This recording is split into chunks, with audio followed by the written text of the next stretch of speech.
We are a part of the Mental Health News Radio Network.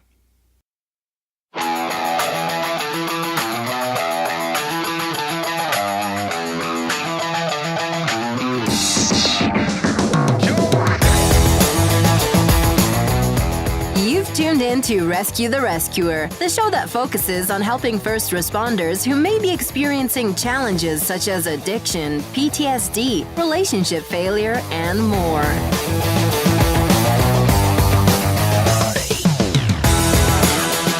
We use stories of struggle and recovery to highlight successful survival strategies for those in this powerfully stressful field of work. And now, here's your host, Steven Kavalkovich. Hey everyone, this is Steven. Thanks for joining me on the show. I'm a former paramedic in long-term recovery from addiction and post-traumatic stress disorder. I've created this podcast to help others who may be experiencing a story similar to mine find a path beyond their problems and towards a life that they deserve. Before we get started with today's episode, let's hear this short message from one of my supporters. I recently read an article that said 81% of Americans would like to become a published author. Chances are you might be one of them, right? I know I am. So what's stopping us? Writing and publishing a book takes a lot of work, can be a pain, and is expensive too, right? Not anymore.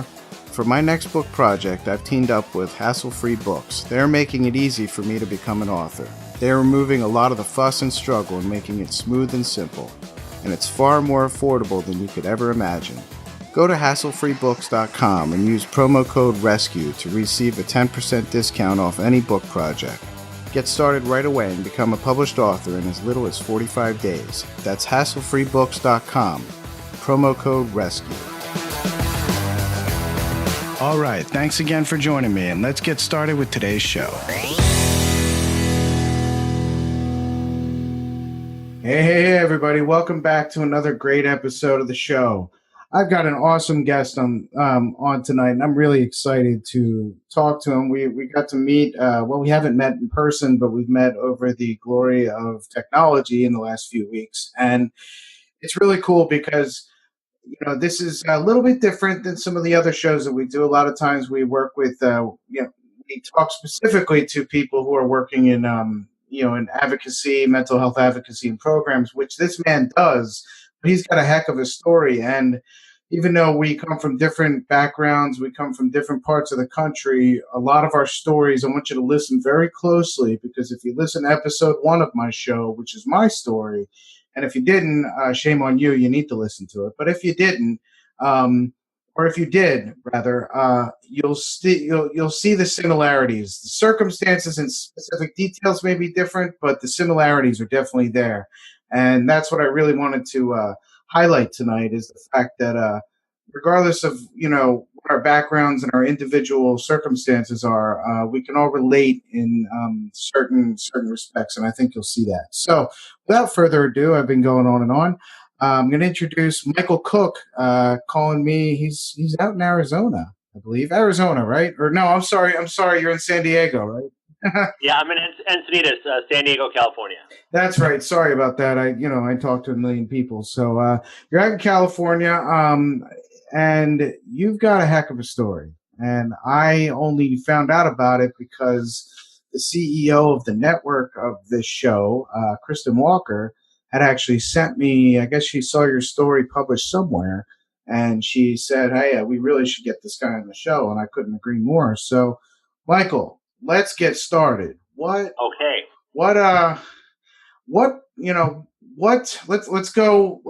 start right now with what you do now. What do you do right now for a living? Okay, so I'm a CADC II. It's a certified alcohol drug counselor, and I work for True North Recovery. It's an intensive outpatient in Encinitas, California. And I work in group therapy and individual therapy, and also work with first responders. I also work with the police departments, fire departments, all throughout California, and starting to develop outside of California and other states, where I work hand in hand with their peer support groups EAPs, getting officers assistance if they have drug, alcohol, PTSD issues. Okay, so that gives us an idea of who you are and what you do now. But Right. you went through a lot of interesting circumstances to get to this place. So why don't we now rewind and take take Dr. Brown's DeLorean back to the past and look Okay. back and see what got you to this point. All right, that sounds great. Well, I'll be happy to share my story with you, and I know we have a time crunch here, or we have a time limit here, so I won't go through the whole in-depth story because it would take a long time. But I'll start out when I was 19. I decided to change some things. I was hanging out with some people that I probably shouldn't have been, and getting in a little bit of trouble, but never in trouble enough that would get me contacted by the police. So I decided to cut my hair and go to college and get a job. And I decided I wanted to become a police officer. So a couple years down the road, I was well along in my college degree program. I ended up getting a criminal justice degree. And I put myself in as a reserve police officer here in San Diego County. And it was actually a pilot program for reserve police officers. They don't get paid. They get to carry a gun and a badge and get sworn, but they don't get paid. So it's more like a volunteer position. So I started working. I went to the Reserve Academy and was going to school, got my degree, working a few jobs here and there to get by. And after I got my degree, I got hired full-time. Went through a full-time academy here in San Diego, and I became a police officer with the city of Carlsbad. Now, I wanted to say, I back up a little bit because my story has to do with dependence and addiction issues. When I was a teenager, I was into a little bit of smoking and a little bit of drinking, actually a lot of bit of drinking. So I gave up all that stuff, and I decided to myself, well, I won't give up drinking. Because the culture of police, fire, first responders, there's a lot of drinking going on, and that's how we handled a lot of the stress that we dealt with out on the street. Because police officers are put into a higher standard. We're told that we have to be basically stone-faced in a face of crisis and handle the situation and go home safe. Unfortunately, at the time when I first started working, didn't really hear too much about employee assistance programs. Peer support really didn't take off until I was several years into my police career. So one of the unhealthy coping mechanisms is drinking. And I did a lot of that, but I was still able to maintain my job and get to work, and it was a great job. So down the road a few years, I was a street cop, 6-7 years on patrol, and I got promoted to vice narcotics. And through vice narcotics, I was a good officer. I made lots of good arrests, and did lots of search warrants. I was always in the judges' chambers getting search warrants signed.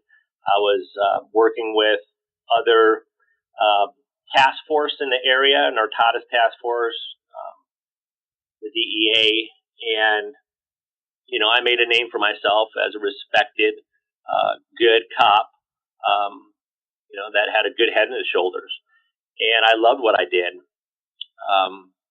But I also loved drinking, and I knew that was a problem. It was a problem in my relationships. It was a problem when I was off duty. Then I got a injury, one of several injuries in my career, but I got a pretty bad one, and I was prescribed Vicodin. Now, I followed the same path as many people follow in this opiate crisis. A lot of times it starts with pills, and once I found Vicodin and I was prescribed lots of it, I was overjoyed because I was able to what they say in the clinical terms is I did some cross addiction. So I pretty much gave up for the most part drinking and started taking pills. And at the beginning, it wasn't a problem as I saw it. I could justify it in my head that it wasn't a problem until it became a problem, until I started doctor shopping. And once I started doing that, I knew it was wrong. I knew I shouldn't be taking these pills, especially if I didn't have any injuries any longer. But as I said before, that was one of the coping mechanisms that a lot of first responders in all the fields sometimes take, because I didn't feel safe. I didn't feel confident enough to raise my hand and say, look, I've got a problem. Where do I go? Because I was worried about my peers. I was worried about the stigma associated with it. I was worried about the public knowing like, hey, this detective, he's got some issues. What's he doing as an undercover dope cop? So all those things in my head were definitely real at the time. And I didn't have any healthy coping mechanisms. And I think one of the most healthiest coping mechanisms that I practice now, and I have been for the last 5.5 years of being sober, is being honest with myself, being trustworthy of myself, and towards other people too, and actually talking to people. And so I went along a few more years. I went into property crimes for 3 years, and they wanted me back in vice narcotics. So I just said, yeah, I love working undercover. I loved what I did. By that time, I was still taking pills, and at that time, I was taking it just for the pure enjoyment of escaping issues, dealing with whatever I was dealing with at the time, personal issues, relationship issues, and it got out of hand where I became dependent on narcotics. So I started taking narcotics off the street. I started hiding. I started, like I did before with my alcohol, and the people I was around didn't want me to drink like I wanted to drink. I would hide it in the garage. I would hide it everywhere around the house. I sort of did the same thing with pills until I got to a point where the pills weren't working anymore as much. At this time, around 2 years before the end of my career, in my addict alcoholic mind, I thought it would be a good idea, since I was working undercover vice narcotics. I was also on the SWAT team before. We called it a tactical response team. Now it's a SWAT team. I was a field evidence technician. I was a drug recognition expert. So I had a lot of titles behind my name. I had a lot of schooling. I had a lot of training. And so in my mind, I'm thinking, well, look at this. It's a heroin epidemic. Everybody's doing heroin. I know it's bad. I know people are ODing on it. But look, there's heroin. It's illegal. It's an opiate. There's pills. There are hydrocodone or oxycodone or Oxycontin. That is a narcotic. That's an opiate, and it's legal. I can't get it legally through my doctors. I was more worried about getting found out by the pill task force. So in my mind, I thought, okay, well, let me try this little bit of the heroin. It's illegal, right? But let's see what happens. And that's where the beginning of the end happened with me. Once I started smoking heroin, at first it wasn't an everyday thing. It was more of like an experiment with me. Once I crossed that line, and I probably crossed it a lot earlier when I knew that I was taking pills and it wasn't for any kind of physical pain. It was more for an emotional escape. It was more like sitting down with, a 6-pack of beer, because that's what I used to sit down with. I'd say I'd drink 2 beers, but I could never drink 2 beers, and I don't understand, and I didn't understand then how people that we do call in the field, and I know it's a hard term sometimes, and I'd like to change it, but normies, where you can drink a few drinks every couple weeks on holidays and then not drink anymore. I never understood that. So it got to a point where I was smoking heroin and I was an undercover narcotics detective. And I was living in such utter hell in my head, living a double life. No one else knew but me. And I was able to sneak into the property evidence room while people were there, of course, and they knew me and they trusted me. And I was able to fool them and get the drugs. And half the time I put the drugs in myself. I mean, I was in the narcotics unit, so we did a lot of, evidence booking of all kinds of drugs. And so it got out of hand, and I tried to stop numerous times with not success at all. And I would give it periods of time of stopping, and I would always go back to it. And I just wanted it to end. And it was a lot of trauma, the living that lie, and being that person, that rogue cop. I hated myself. I hated for what I had become. But at that point, I was so dependent on opioids, specifically heroin, that was the first thing in my mind every morning. I couldn't function without it. I couldn't, if I didn't have it and I was going through withdrawals, and my body needed it, there was nothing else that I could think of. I couldn't think of my family. I didn't think about losing my career. I didn't think about, whatever public humiliation or jail time. I knew those things were right around the corner for me. In fact, a year before the end of my shift for the last time, I remember thinking, Mike, I was talking to myself in my head. I'm like, I can't stop on my own, and I'm going to get caught. And when I get caught, you have three options. You can run, you can kill yourself, or you can just lay down on a sword and take it because you need help and you can't stop this stuff. So I made a decision then. Suicide was always out of the option for me. I never thought about, I might have thought I wanted to die, but realistically, I never would want to take that chance of ending my own life. But running was a possibility, but I know as any other officer or detective out there that I had nowhere to go. So I said, okay, when they do find out, which they will, I'm going to be completely honest and upfront with them. So January 19th, 2012, let me back it up to the beginning of January 2012. My life was pretty much a wreck. I was married at the time. And in 2011, 2 or 3 times throughout the year, my wife at the time knew that I was taking pills.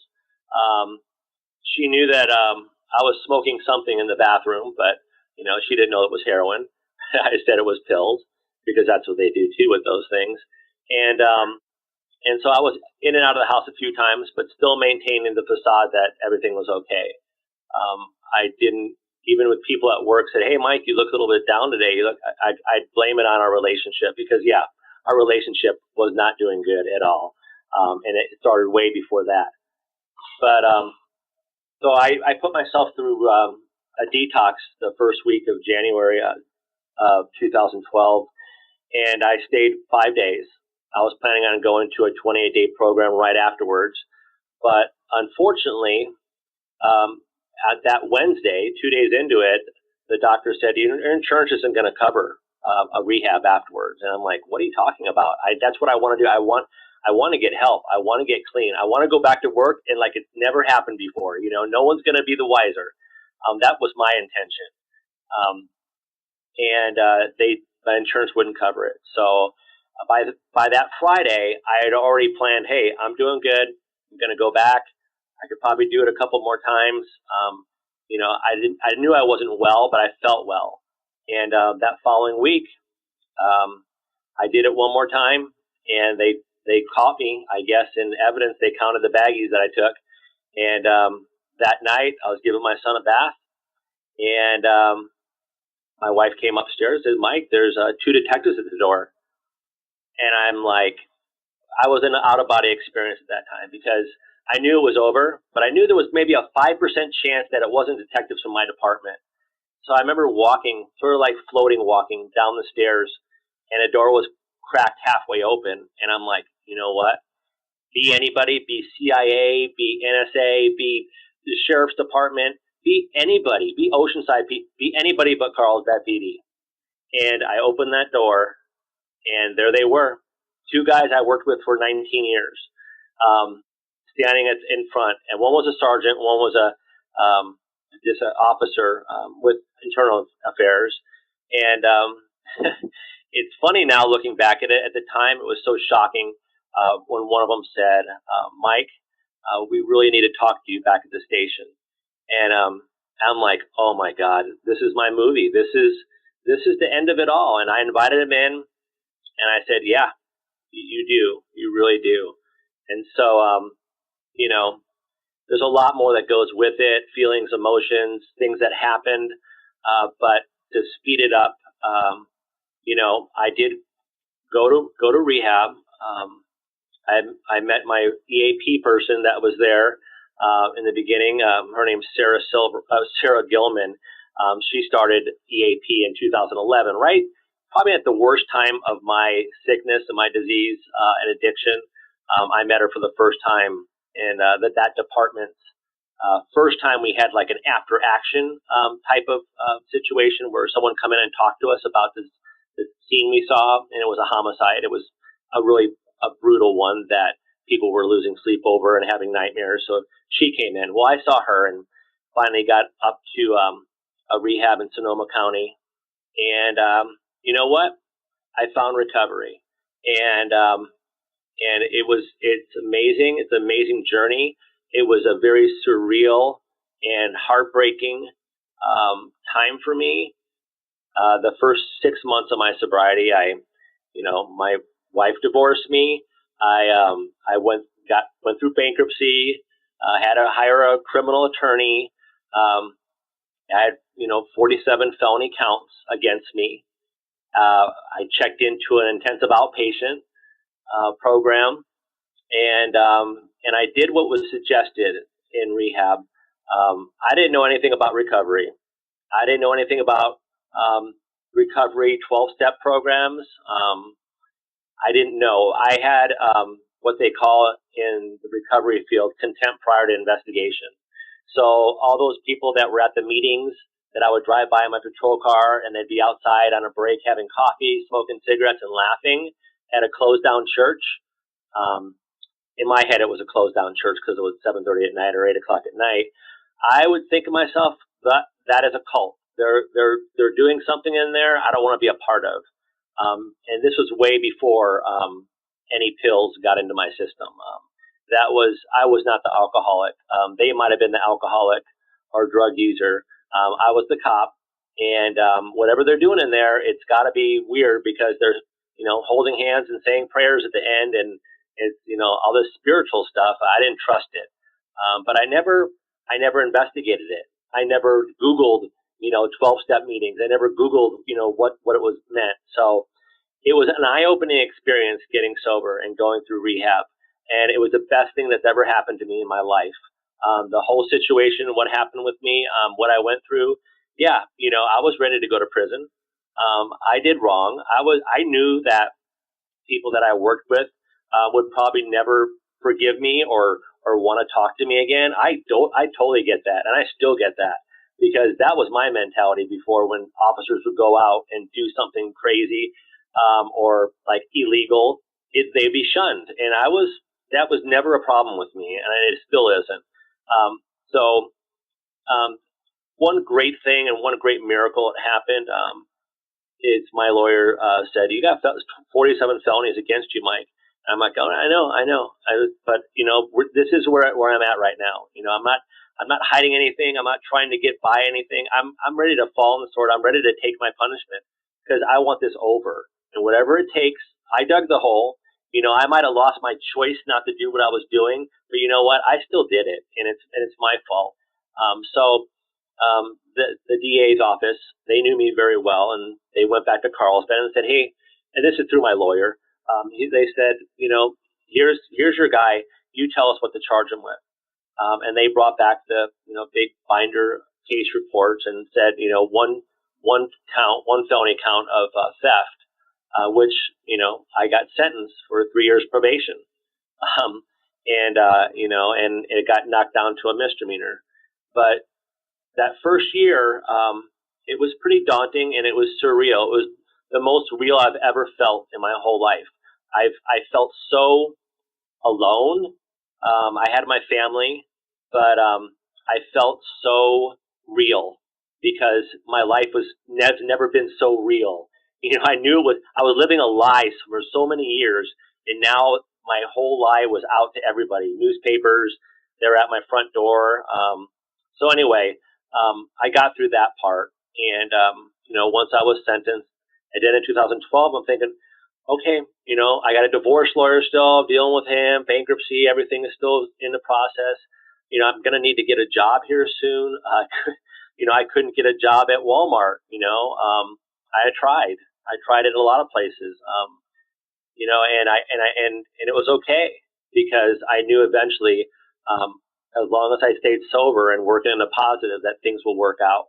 And plus, the number one thing was a belief in a higher power or God, a spirituality that I never had before. So that's what really started it all. A belief that what they were telling me wasn't a lie. They suggested that I, go to these meetings and work a program and get a sponsor and, don't drink or use. And I did exactly what they suggested. And for the biggest reason is because it was a suggestion. They didn't say I had to do it. And today I don't tell people they have to do anything. I tell them what I've done and what I'm doing, and they can make their choice. And they can always come back to me if they ever need help. I don't care. I don't judge people anymore. And if I have that judgment feeling in me, I can stop it because I have healthy coping mechanisms now because I went back to school and I decided, look, I love this group therapy stuff. I love talking about my feelings. I held my feelings in for so many years. It got me so sick, and they also say in the program, you're as sick as your secret. I was sicker than sick, and I knew it. They say that pain shared is pain lessened. How would you feel if you had someone to unload your burdens with? Someone who has probably felt how you feel and been in your shoes. Someone who wants to help you to manifest dramatic and lasting change in your life. Not only do I host this show and speak around the country, I also do individual coaching and mentoring. I want to help you to climb out of the hole of isolation, despair, and hardship. Contact me at rescuetherescuer.com to set up your free, no-obligation consultation. I'm confident that together we can develop a plan that is tailor-made to you and your goals and purpose.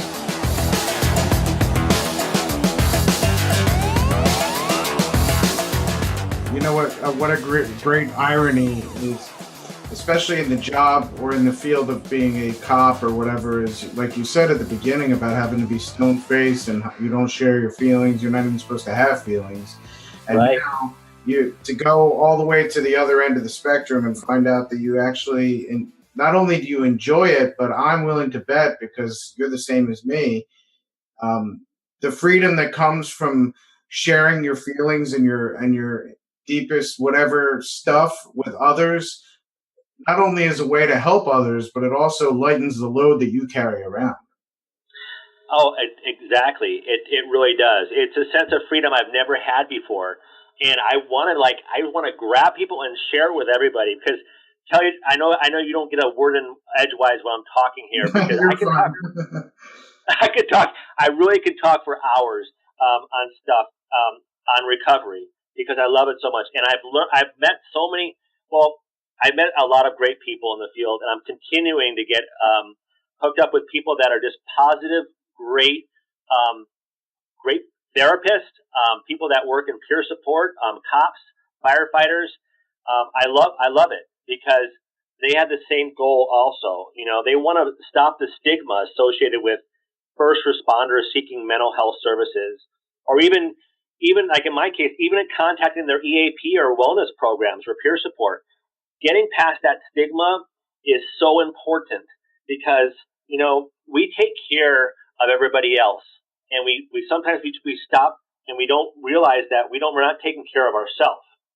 And so at the end of 2012, I decided, okay, look, I'm going to go back. I'm going to go to school. So I went to school, and I became a drug and alcohol counselor. And now I'm a CADC. It's CADC II. It's a certified alcohol drug counselor too.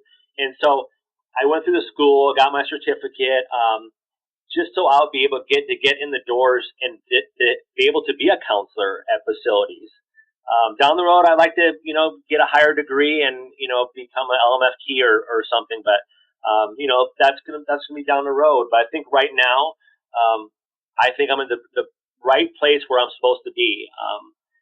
In my personal life, in my emotional life, my spiritual life, and my physical life. It's everything is very balanced for me, and I maintain focus and clarity every day.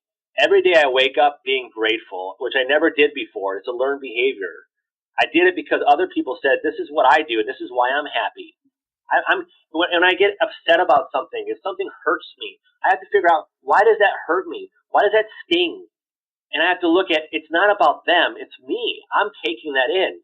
And so what I've done, and what a lot of people have done in recovery, and anybody can do it, is to change your perspective of your reality. My reality before was pointing fingers and saying, I'm this cop, I'm protected by this nice suit and this badge and this gun, that I love very much, and I love weapons, of course, but I felt like I'm put in this position to protect other people. And, selfless service or sacrifice without self-care, it can lead one down a path of self-destruction. And I'm a prime example of that, and I'm willing to admit it. I'm an open book. There's not one thing that you can ask me that I would be afraid to answer, because I live my life in honesty now, and I work with some great people. The person I'm working with right now, Kansas Caverty, he runs True North Recovery Services. He's been in the field, since 1997, I think. He's got like 21 years sober. He's commissioner of national certification for NADAC, and he works with adolescents. And he's honest, and he has integrity, and he is ethical. And I deal with a lot of people in this field of recovery that they're good, positive people, and I could tell, and either by word of mouth, that if they're not doing this for the right reasons, and that is for helping other people, then you know what? I'll take clients, I'll take patients from them, I'll take people from them, but I will never send them to that person, because I think this has to be based on ethics and confidentiality, especially when you're dealing with first responders, because first responders, cops, firefighters, it's a subculture that is overlooked, and it's blocked by the stigma. And first responders see the worst of the worst things that most people will never see, and even the news won't pick up. There's so many things that we deal with, and I say we as like a past tense, because I'm not a cop anymore, of course. I did lose my job, and but I say that because I feel for the officers that are still working and suffering in silence, and they don't have to. There are so many good people out there that they can, quote unquote, trust, because that's a big word. You're talking about a person's livelihood. You're talking about a person's family, and I'm not certified in PTSD, but I know a lot of people that are, and I know what it feels like. I know I went through a little PTSD when it all happened with me. It was so surreal, but I've worked through that. I've gotten help from other people. I'm able to ask for help now and receive it openly and honestly. So there is a way out, and I'm there 24/7 for anyone suffering, because you don't have to be, and it's free of charge. I don't mind charging anybody for anything that I give them, any information. If they go to a facility, yeah, they'll probably have to use insurance or whatever, but my main focus is on helping. And that's where I'm at now. So, I went through school, got through that. I started working at a detox in Ramona for 2.5 years. And And then I came over here, and I'm working in the best place I could be working right now. I'm very happy, and I am part of a First Responders Fellowship. There's one in San Diego, and I started one here at our business here in Encinitas, and it's free. It's based on the 12-step program, but it's for first responders to get them at least out of the door and into a safe environment where they can start understanding about where they're at and knowing that, there is a way out. And I can go on forever about, the thoughts of, and officer suicide. I mean, between 2012 and 2015, I guess that's where the statistics are. And I don't have them memorized, so I'm not going to say it, but I averaged it out. It's about 120 suicides in law enforcement a year. 120, and that is unacceptable. That is not a way out. That is not a choice. That is a choice, but it is so devastating because a lot of officers and firefighters are the same way too. Around the same statistics, about 120, 140 a year, are taking their own lives. And you know what? A lot of them aren't even close to what I went through. It's a stigma. It's a loss, a sense of loss, a sense of utter hopelessness.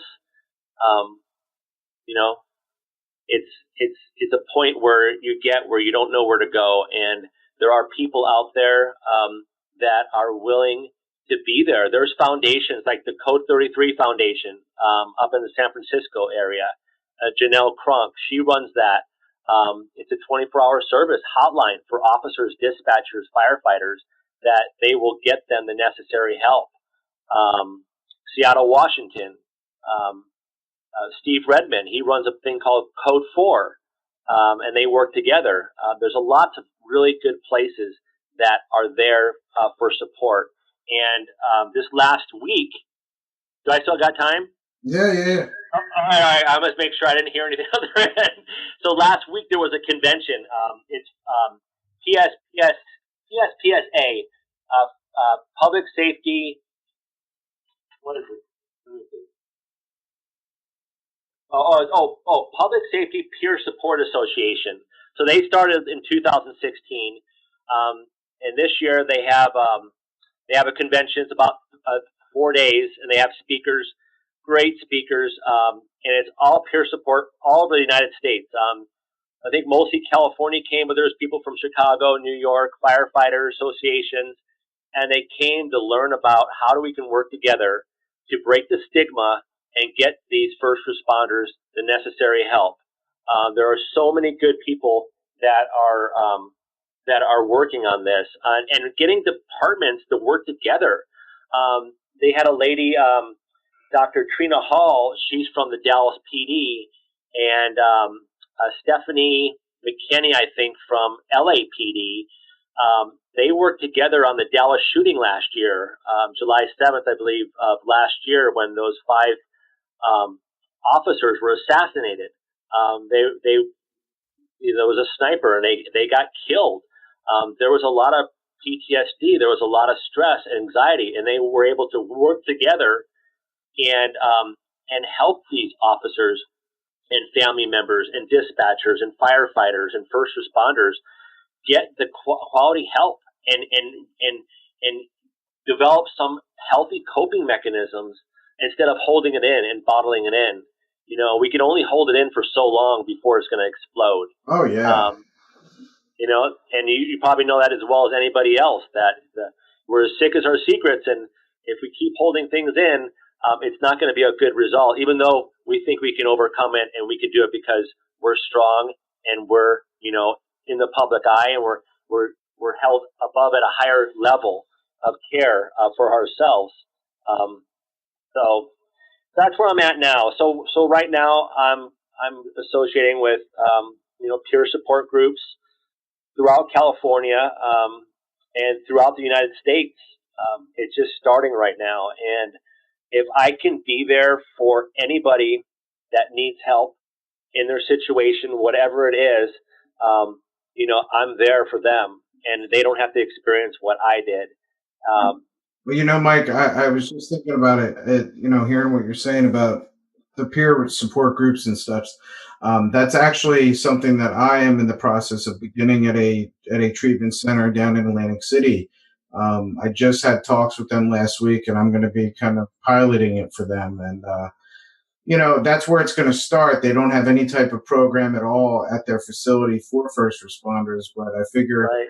it seemed to me the best place to start was with this, with a support group, for a peer support group, and then see what it develops into. Because I do believe it's gonna develop. And we've got a few minutes left, and Okay.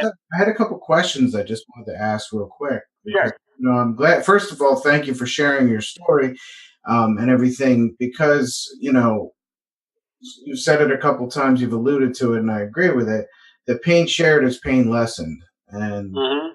it really. I'll give you an example real quick. I was working at a treatment center in South Florida a little over a year ago, and this girl came in. She was young. She was very angry and combative. And Right. I spoke with her, and we kind of built a little bit of a rapport. And one day I walked by her and I could tell she was a little off. And I said, "Are you okay?" She goes, "Yeah, I'm fine. I don't want to talk about it." I said, "Well, when you're ready, come find me." So about 10 minutes later, she finds me outside and says, "What did you want to talk about?" And I said, "Well, to be honest, I didn't want to talk about anything. I wanted to find out what you wanted to talk about because it's clear that something's up, something's getting you." And she said, Right. "I'm fine. I'm fine." And I looked her in the eyes, and I took a chance saying this, but I looked her in the eyes. I said, "You don't have to tell me who, but I understand. I believe that it was kind of like this. I was like, so who sexually abused you?" And Wow. she fell apart. She just, like, her face dropped, and she goes, "How did you know?" I said, "You know how I know? Because it happened to me too." And Wow. she said, and then she told me the story. She said she's never told anybody that. And she said, we spent like 20 minutes, an hour, I don't remember how long. And she said, "Thank you for, giving me the chance to share this, because now I don't feel like I have to hold it anymore." I said, that was the point. And that's why people like you and me do what we do, because of the situations we've been through. Like, you could talk to another cop who just lost his career because of the same things that you lost, or Right. somebody who's been through divorce, or somebody who's been through something else. We know, we don't have to read it in someone's chart. We know it, Right. and Well, you know what? I think that's so great that you can do that, and you did that because that's what this is all about. This is about giving back.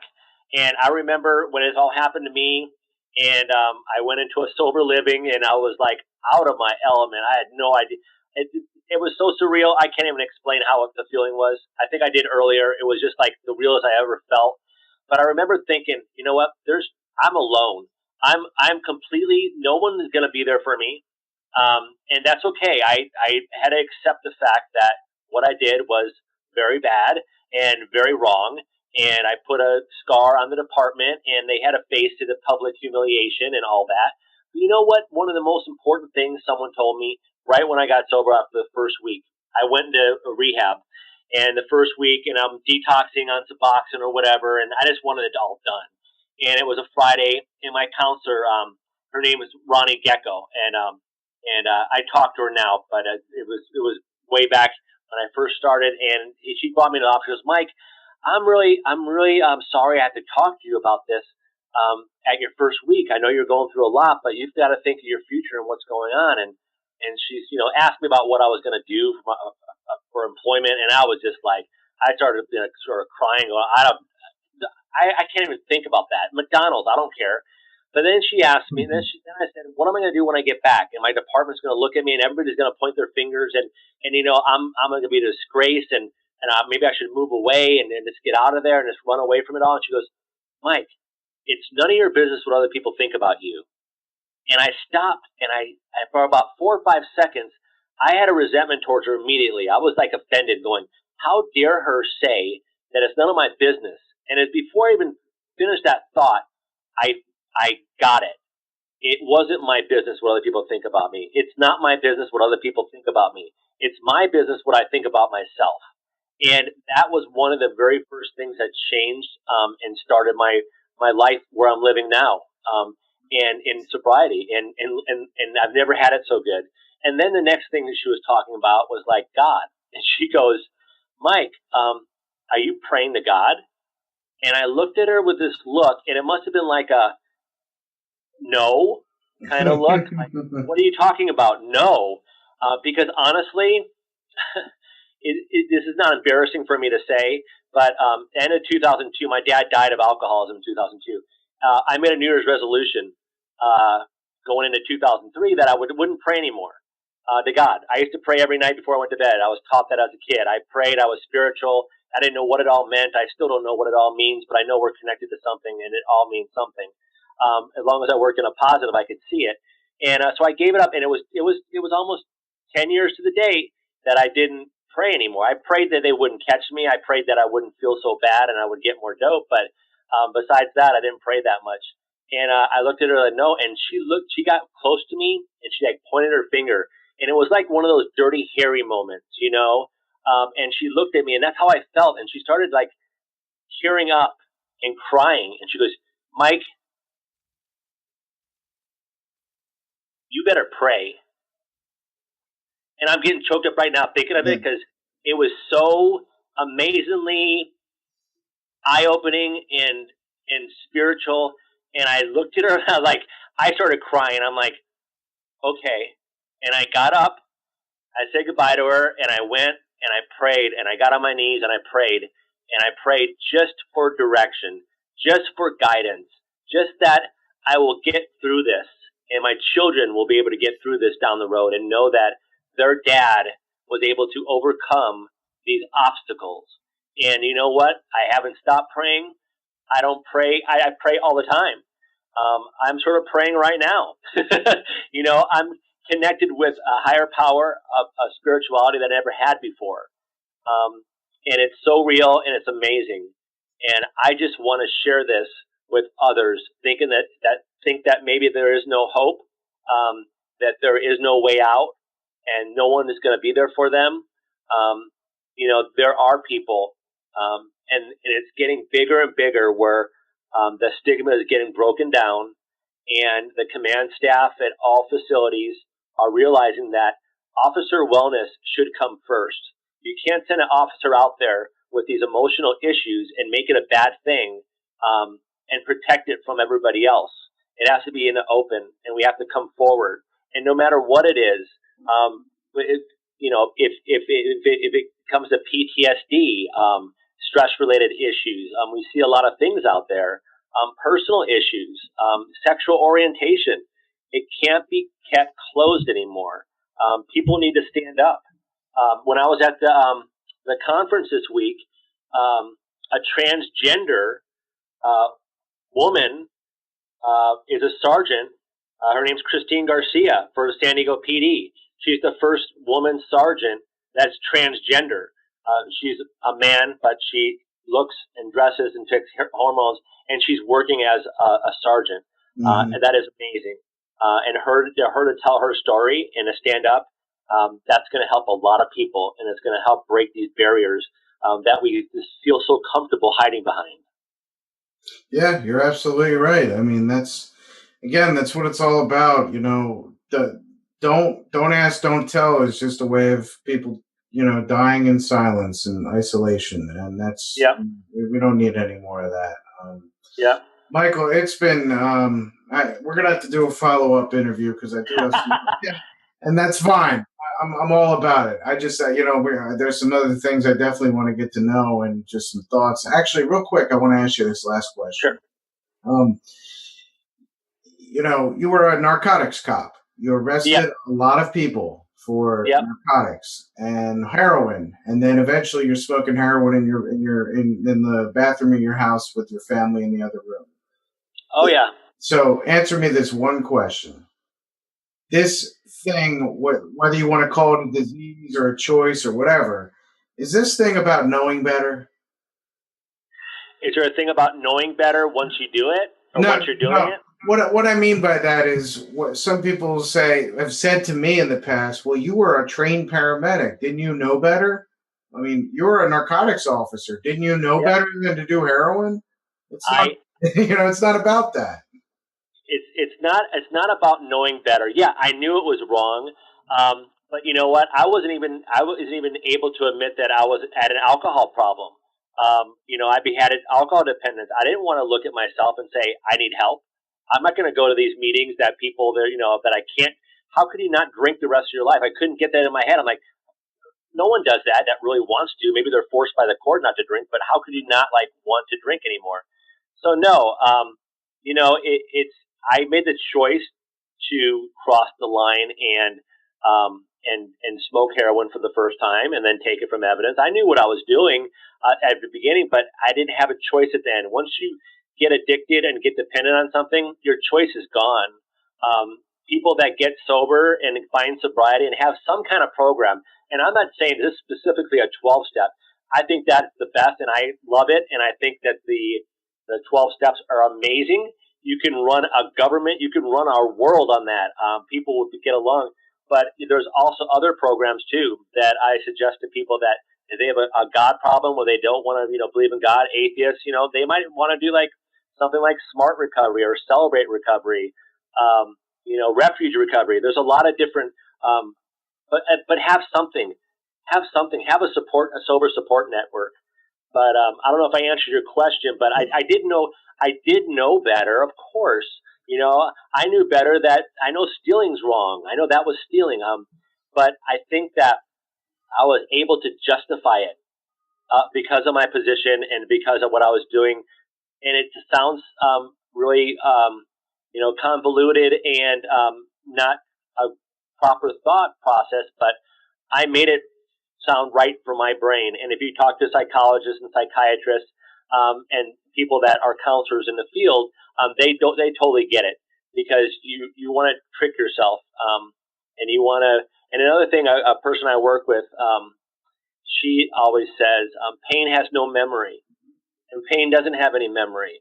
People that are in recovery and let's say they drink a lot and they get sober and they're working a program, they've been sober 30, 40 days and they feel great. They sort of forget how bad it really was, and they haven't lost everything. No, I still have my car, I still have my house, I still have my job, I still have my friends. I might have got a DUI and I have to do. You know what? I'm okay. I'm not an alcoholic. I'm not one of those people. And they go back down the path again. They find out, you know what? I messed up again. I'm in the same situation. So I'm not saying you have to lose everything. But you know what? In my circumstance, losing everything or giving it all away found me in a place right now that I've never been better. I'm grateful every day. And I am so blessed that I went through this so I can give back to others and give others maybe a chance. So they don't have to lose everything. They can keep what they have and maintain confidentiality, and they can start having more trust and more empathy for the people they contact out there they're not just drunks in the street. Yeah, they've got a serious problem and it's not their choice anymore. They don't. Do you think everybody chooses to go to a bar every Friday, Saturday night and drink when they wake up in the morning so they can go to work? They don't choose that. They just can't say, the whole thing about just say no, that was a failure back then. And it'll be a failure now if you just can't say no. You say right. yes. You say right. yes. You say yes to sobriety. You say yes to changing your perspective of your reality. And that's what I did. And you know what? It's a wonderful thing if you just put the hand out and take a leap of faith. If you don't have any faith, believe I know 100% there is a God and we're all connected. I know 100%. I can't prove it to you. I can't write a piece of paper. I can't show you any physical evidence. I know. If you believe 5 or 15% of what I'm saying right now, then you have a chance for recovery. That's all I'm asking. Awesome, Mike. That's a good place to drop it off for the night. So, real quick, where can you be found if people want to get in touch with you? Okay, so my cell phone number is 760-224-6631. I work at True North Recovery Services. That's in Encinitas, California. The owner and clinician, very good friend of mine. I respect him. He's on the top there as many people I can think of. He's number one. People I respect in this community, being ethical, loyal, and his name is Kansas Cafferty, and he also runs the Cafferty Clinic. So we deal with people that in other facilities. It's not this referral thing. It's not this insurance thing. It's about providing proper treatment to everybody.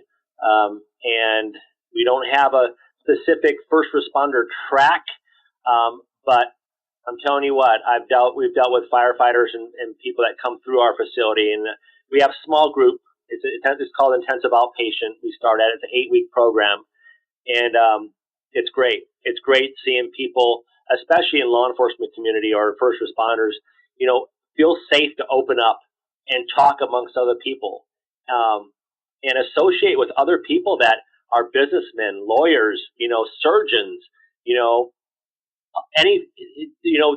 addiction has no boundaries. It affects everybody. It'll affect everybody. And we've got to get over this. We're different than anybody else. We're different because we carry a gun or we put out fires and we save people's lives, and we're there to direct traffic and deal with, horrific scenes of, SIDS deaths or domestic violence. We're there to protect others, but we need to protect ourselves, and we need to hold hands and say, look, drop all this macho stuff, drop all this, stigma about this person's doing this, quit hiding behind that, and come out in the light and live life, maybe for the first time. And you know what? I'm only saying that because I started living life for the very first time when I got sober. Yeah. Wow. Dude, you rock, Mike. You rock. Oh, you do. Thank you so much for having me. I'm so glad that you got that article. You know what? I've talked about my story a few times, in the general public or meetings or whatever. And I decided to, I think it was the Voices Project with Ryan Hampton. Mm-hmm. Yep. I sent it to him, and I'm like, because you know what? It's such a coincidence, but there's another detective, 19-year, almost like me, did the same thing. I don't know if he still has his job or not, but got into heroin. And that's when someone forwarded me that article. I'm like, dude, I got to call this guy. And I called him at 7 days, and he's like, I don't think he trusts it. I'm like, look, here's my story. And I sent it to him, and then I sent it to Ryan. And it's just the similarities. It'll affect everybody, no matter where you are, what walk of life, how much money you have, how poor you are. It doesn't make a difference. It'll get you. It wants to kill you. It wants to lock you up. It wants to send you to insane asylums. It wants you to suffer, and you don't have to deal with that anymore. There's a way out. Call me. Thanks, Mike. Thanks a lot, man. We appreciate it, and we will catch you guys next week on another episode of Rescue the Rescuer.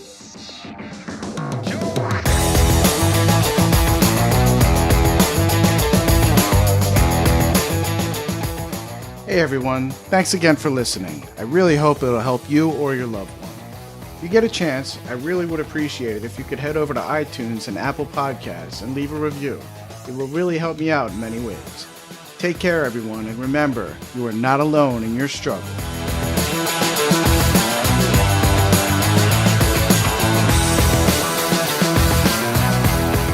I want to give a big shout out to one of our supporters, the Addictions Academy.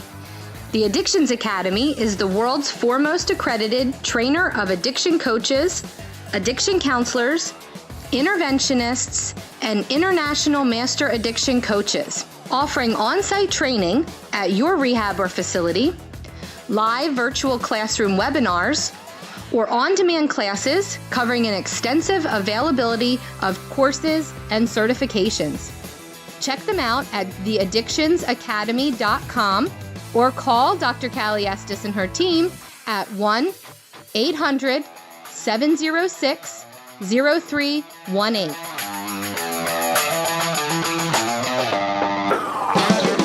Thanks for listening to Rescue the Rescuer. For show notes and more, head on over to rescuetherescuer.com.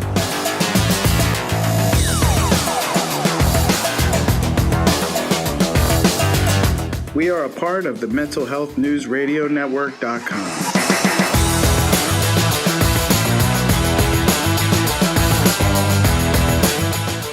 This show is produced by James Healy of RecoveryInnovators.com. If you have a message and want to start a show of your own, contact him and let him know that we sent you.